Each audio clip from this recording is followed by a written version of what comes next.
నేను ఇంతకుముందు కూడా చెప్పినా మళ్ళీ చెప్తున్నా, కొత్తగా ఎవరికన్నా ఇళ్ళకి ఎవరికన్నా ఊర్లలో పెళ్లిళ్ళు కావాలంటే ఆడపిల్లని హైదరాబాద్ పంపించేదట.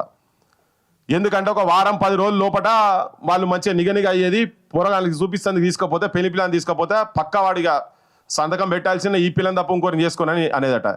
ఏంటంటే హైదరాబాద్ నీళ్లు పడ్డాయి అని మంచిగా అవుతారు అంటే గండిపేట నీళ్లు ఎక్కడ మనం చెప్పిన దామగుండం ఉంది కదా, దామగుండంకి వెళ్ళి 155 రకాల డిఫరెంట్ రకాలు రేర్ స్పీసీస్ అక్కడ ఉన్నాయి. నేను చెప్పేది కాదు, ఉస్మానియా యూనివర్సిటీకి వెళ్ళి ల్యాబులలో వాళ్ళు పోయి రీసెర్చ్ చేసినటువంటి వాళ్ళ రిపోర్ట్స్ చెప్తా ఉన్నా.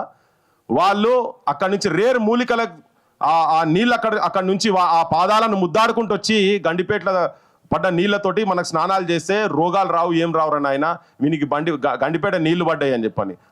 అనంతగిరిక హవా ఏక్లాక్క దవా అంట. ఇప్పుడు ఈ హవా మొత్తం విషం అయిపోయింది. ఇవన్నీ ఒక నానుడిలు, ఒక సామెతలు ఇక్కడ ఉన్నాయని మొత్తం వీటన్నిటిని కథం పట్టించేసి, అందుకే అన్నా కదా గర్భం మీద కాలు పెట్టి తొక్కి చంపేసినావు, నా బిడ్డను చంపినావు, నదులను చంపుకుంటా ఈయనట మూసి ప్రక్షాళన చేస్తాడట. ఎవరిగా ఆ పిచ్చని చెప్తున్నా ఈ మాటలని.